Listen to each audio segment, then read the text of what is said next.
Народното събрание. Започва да говори за кръв, за опасността от това. Няма такова нещо. Няма такова нещо. Единствените, които можеха по това време да пролеят кръв, бяха те. В последния клип, който трябва да призове симпатизантите на БКП да гласуват, те го направиха на фона на Хитлер Югент, нали, и на кабаре сцените с фашистски. Аз бях обявен за КГБ, МОСАД, ЦРУ и не знам какво. Целенасочено се развиваше този образ на опозицията. На хора, които са подплувачи, убийци, хора, които рушат. Знаете откъде е тази работа? Да не споменаваме името много известен български писател. Много известен български писател. Вагенщайн пръв каза, те са фашизирани типове. На мен лично Петко Симеонов ми каза, това са фашизоиди. Аз не мога да ги търпя. Половината са полицаи, половината са убийци, половината са излезли в затворите, половината това. Но са в СДС, не мога да ги сгона. Тази фашизоид, думата чух за първи път от Петко Симеонов. Жив и здрав, питате му, ви го казал. Той беше щаба на СДС, аз бях щаба на БСП. И сме имали разговори по време на тези кампании, сме имали разговори точно на тези теми. Какво става при вас, какво става при нас?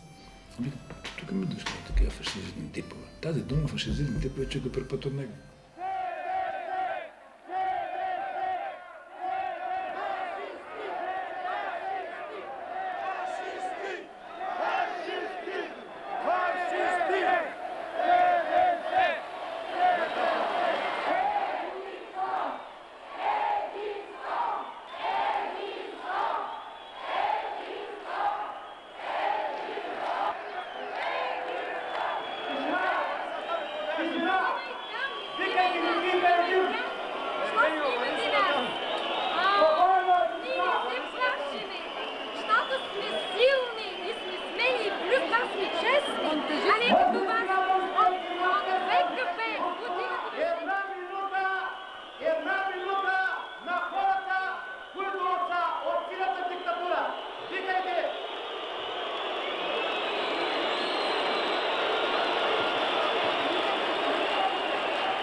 Част от рисуването на образа на врага, част от думите, които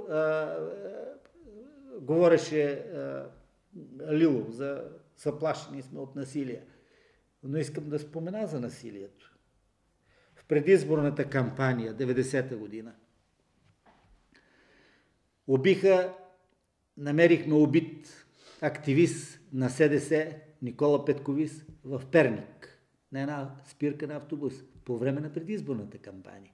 Ходи да разлепва плакати. Убиха го. Убиха един младеж в Добрич. При политически спор. Уби го един офицер. Застреля го.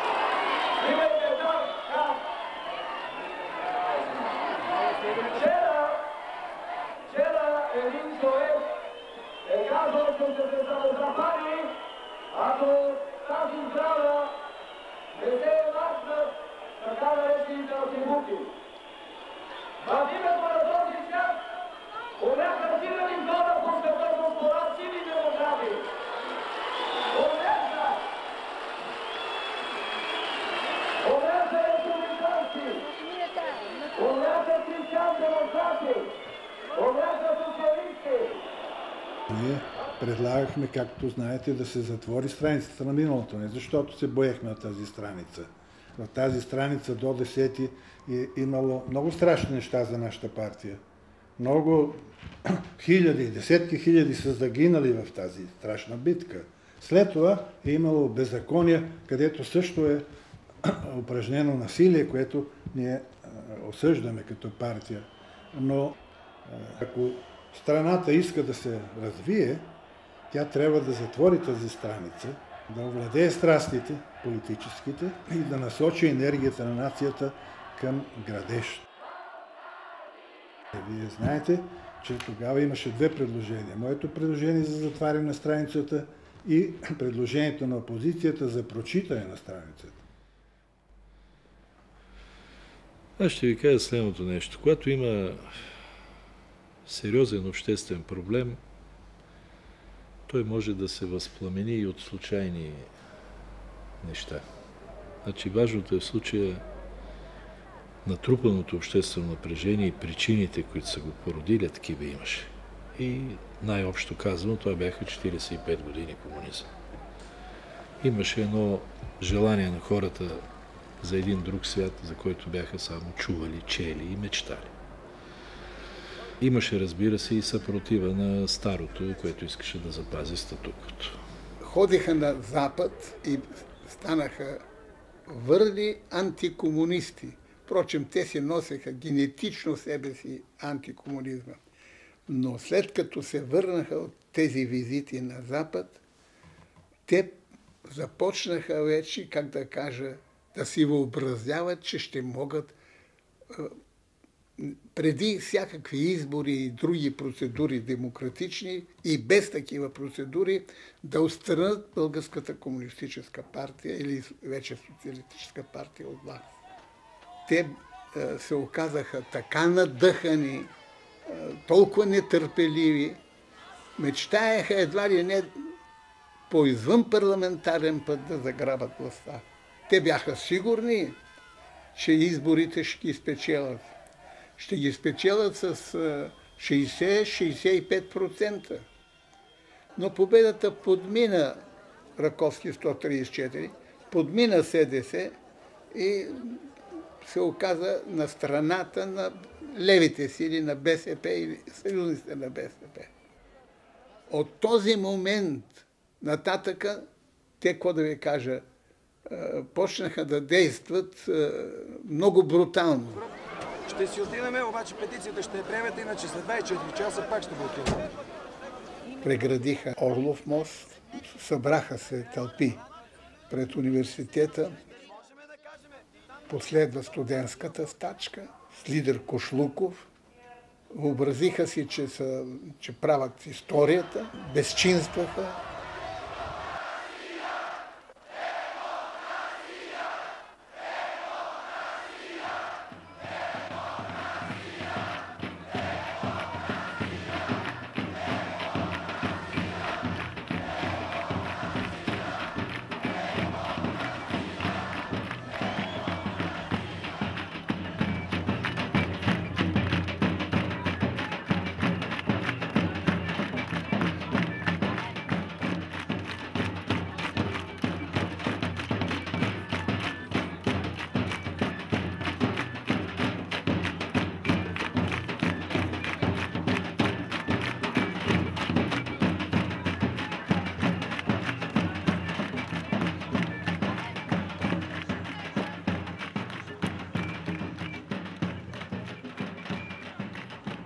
Хората отказаха да признаят манипулираните избори, защото в парламента може да се запознаете с документи. Имаше парламентарна комисия, от която е видно, че над 550 хиляди гласа са мъртви души.